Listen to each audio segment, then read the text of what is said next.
Good wishes to all of you. India People and Economy. Textbook in Geography for Class 12. Chapter 4, Unit 2, Human Settlements audiobook. Take a look at this image. Human settlements means cluster of dwellings of any type or size where human beings live. For this purpose, people may erect houses and other structures and command some areas or territory as their economic support base.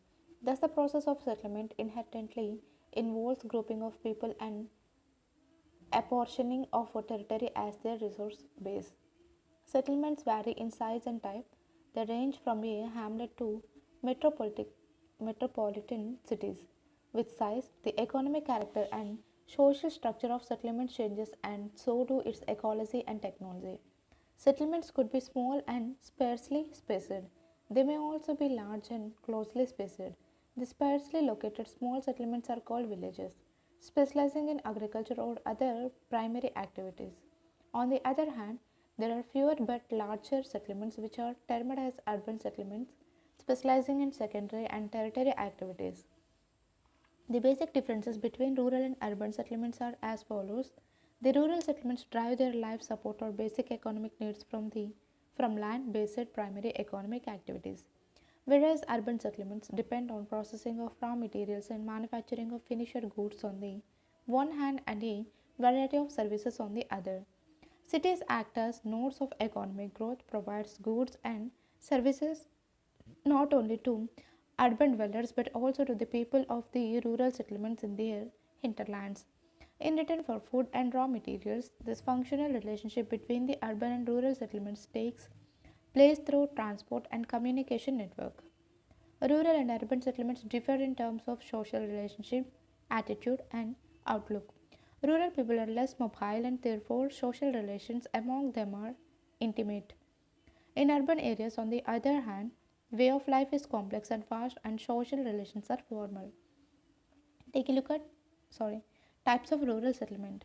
Types of these settlements are determined by the extent of the build-up area and inter-house distance. In India, compact or clustered village of a few hundred houses is a rather universal feature, particularly in the northern plains. However, there are several areas which have other forms of rural settlements. There are various factors and conditions responsible for having different types of rural settlements in India. These include physical features, nature of terrain, altitude, climate, and availability of water, culture and ethnic factors, social structure, caste and religion.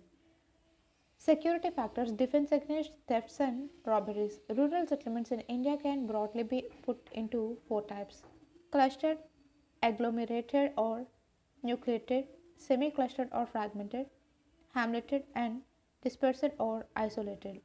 Clustered settlements. The clustered rural settlements is a compact or closely built up area of houses. In this type of a village, the general living area is distinct and separated from the surroundings farms, barns, and pastures. The closely built up area and its intervening strips present some recognizable pattern or geometric shape, such as rectangular, radial, linear, etc. Such settlements are generally found in fertile alluvial plains and in the northeastern states. Sometimes people live in compact villages for security or defense reasons, such as in the Bundelkhand region of central India and in Nagaland. In Rajasthan, scarcity of water has necessitated compact settlements for maximum utilization of available water sources. Take a look at figure 4.1 clustered settlements in the northeastern states. Take a look at figure 4.2 semi-clustered settlements. Semi-clustered settlements. Semi-clustered or fragmented settlements may result from tendency of clustering in a restricted area of disappeared settlement. More often, such a pattern may also result from segregation or fragmentation of a large compact village. In this case, one or more sections of the village society choose or is forced to live a little away from the main cluster or village. In such cases, generally the land owning and dominant community occupies the central part of the main village, whereas people of lower strata of society and menial workers settle on the outer flanks of the village. Such settlements are widespread in the Gujarat plain and some parts of Rajasthan. Hamleted settlements. Sometimes settlements are fragmented into several units physically separated from each other bearing a common name. These units are locally called Pana, Para, Pali, Nagla, Dhani, etc. In various parts of the country, this segmentation of a large village is often motivated by social and ethnic factors. Such villages are more frequently found in the middle and lower Ganga plain, Chhattisgarh, and lower valleys of the Himalayas.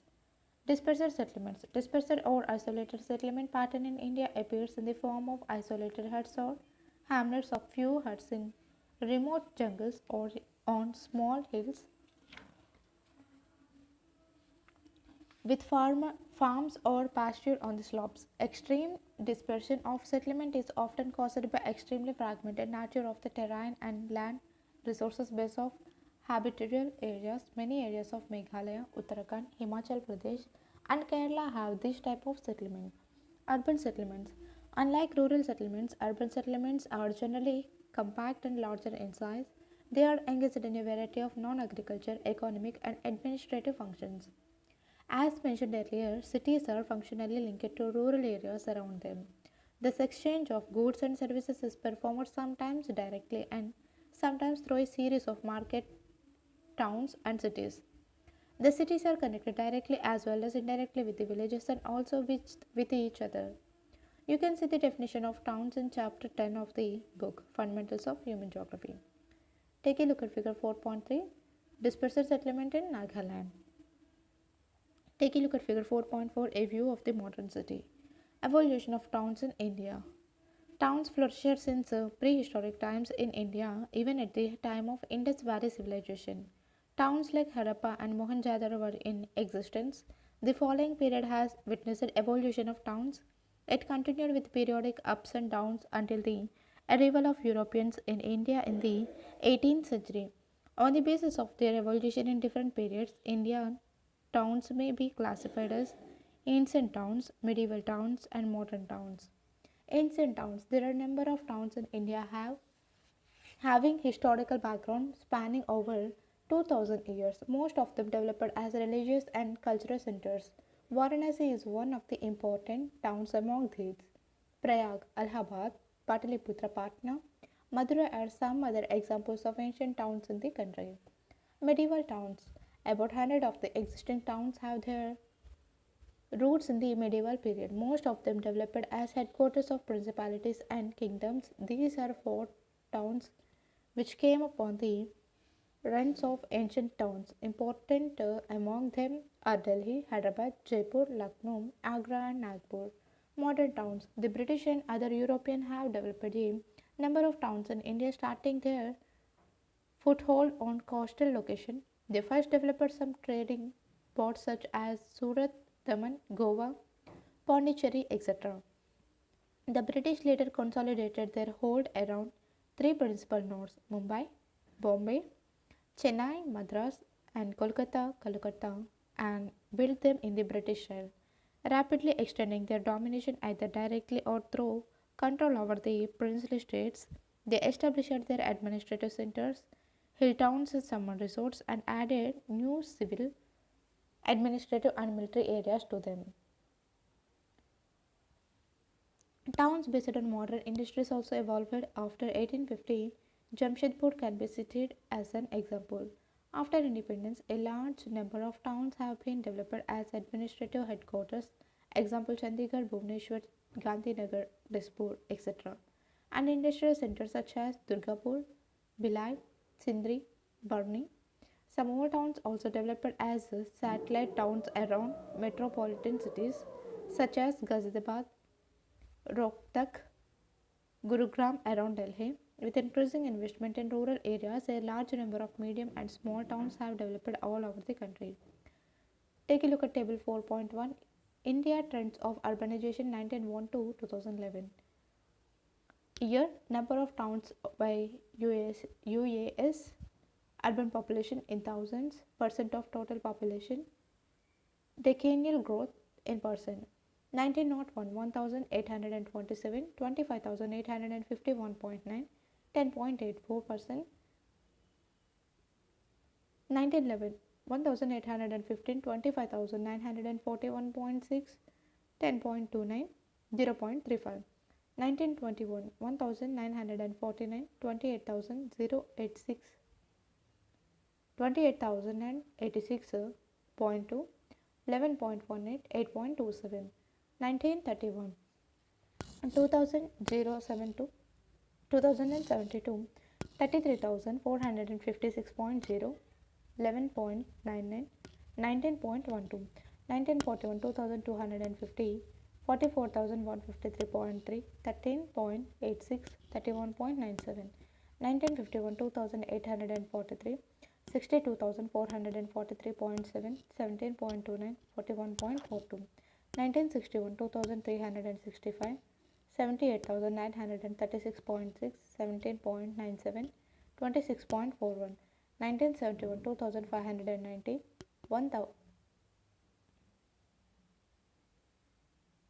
1,09,114, 19.91, 38.23.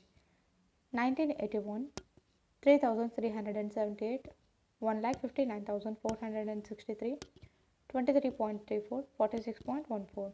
1991, 4,686, 2,17,611, 25.71, 36.47. 2001, 5,161, 2,85,355, 27.78, 31.13. 2011, 6,171, 3,77,000, 31.16, 31.08. Urbanization in India. The level of urbanization is measured in terms of percentage of urban population to total population. The level of urbanization in India in 2011 was 31.16%, which is quite low to comparison to developed countries. Total urban population has increased 11-fold during the 20th century. Enlargement of urban centers and emergence of new towns have played a significant role in the growth of urban population and urbanization in the country. Table 4.1. But the growth rate of urbanization has slowed down during last 2 decades. Classification of towns on the basis of population size. Census of India classifies urban centers into 6 classes as presented in table 4.2. Urban center with population of more than 1 lakh is called a city or class 1 town. Cities accommodating population size between 1 to 5 million are called metropolitan cities, and more than 5 million are mega cities.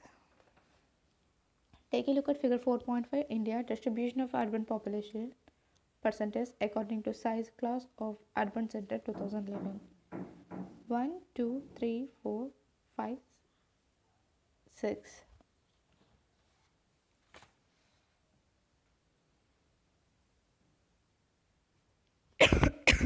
Sorry. Take a look at table 4.2. India class-wise number of towns and cities and their population 2011.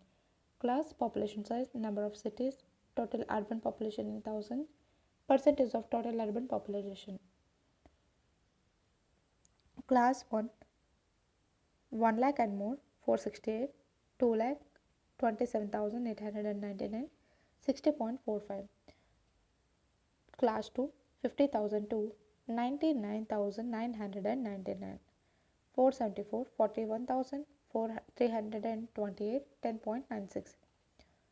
Third class, 20,000 to 49,999, 1,373, 58,174, 15.43.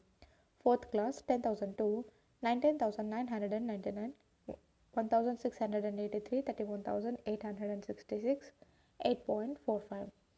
Class 5, 5,000 to 9,999, 1,749, 15,883, 4.21. Class 6 less than 5,000, 424, 1,956, 0.51. Source: Census of India 2011 and India 2017, Ministry of Information and Broadcasting, Government of India. Majority of metropolitan and megacities are urban agglomerations. An urban agglomeration may consist of any one of the following 3 combinations: a town and its adjoining urban outgrowths, 2 or more contiguous towns with or without their outgrowths, and a city and 1 or more adjoining towns with their outgrowths together forming a contiguous spread. It is evident from Table 4.2 that more than 60% of urban population in India lives in Class 1 towns. Out of 468 cities, 53 cities by urban agglomerations are metropolitan cities. Six of them are mega cities with population over 5 million each. More than 21% of urban population lives in these megacities. Among them, Greater Mumbai is the largest agglomeration with 18.4 million people. Delhi, Kolkata, Chennai, Bengaluru, and Hyderabad are other mega cities in the country. Functional classifications of towns. Apart from their role as central or nodal places, many towns and cities perform specialized services.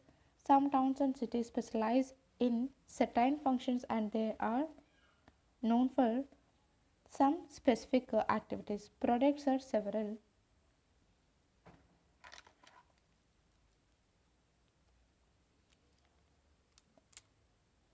or services. However, each town performs a number of functions. On the basis of dominant or specialized functions, India's cities and towns can be broadly classified as follows: administrative towns and cities. Towns supporting administrative headquarters of higher order are administrative towns such as Chandigarh, New Delhi, Bhopal, Shillong, Guwahati, Imphal, Srinagar, Gandhinagar, Jaipur, Chennai, etc. Industrial towns. Industries constitute prime motive force of these cities, such as Mumbai, Salem, Coimbatore, Modinagar, Jamshedpur, Hooghly, Bhilai, etc. Transport cities. They may be ports, primarily engaged in export and import activities such as Kandla, Kochi, Kozhikode, Vishakhapatnam, etc., or hubs of inland transport such as Agra, Dhulia, Mughal Sarai, Itharsi, Katni, etc. Commercial towns. Towns and cities specializing in trade and commerce are kept in this class. Kolkata, Shahranpur, Satna, etc. are some examples. Mining towns. These towns have developed in mineral rich areas such as Raniganj, Jharia, Digboi, Ankaleshwar, Shingrauli, etc. Garrison cantonments towns. These towns emerged as garrison towns such as Ambala, Jalandhar, Mhow, Babina, Udhampur, etc.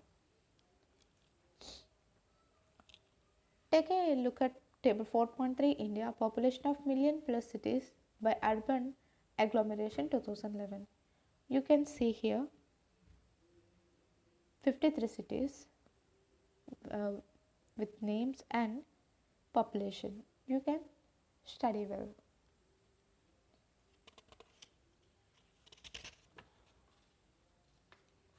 Smart Cities Mission.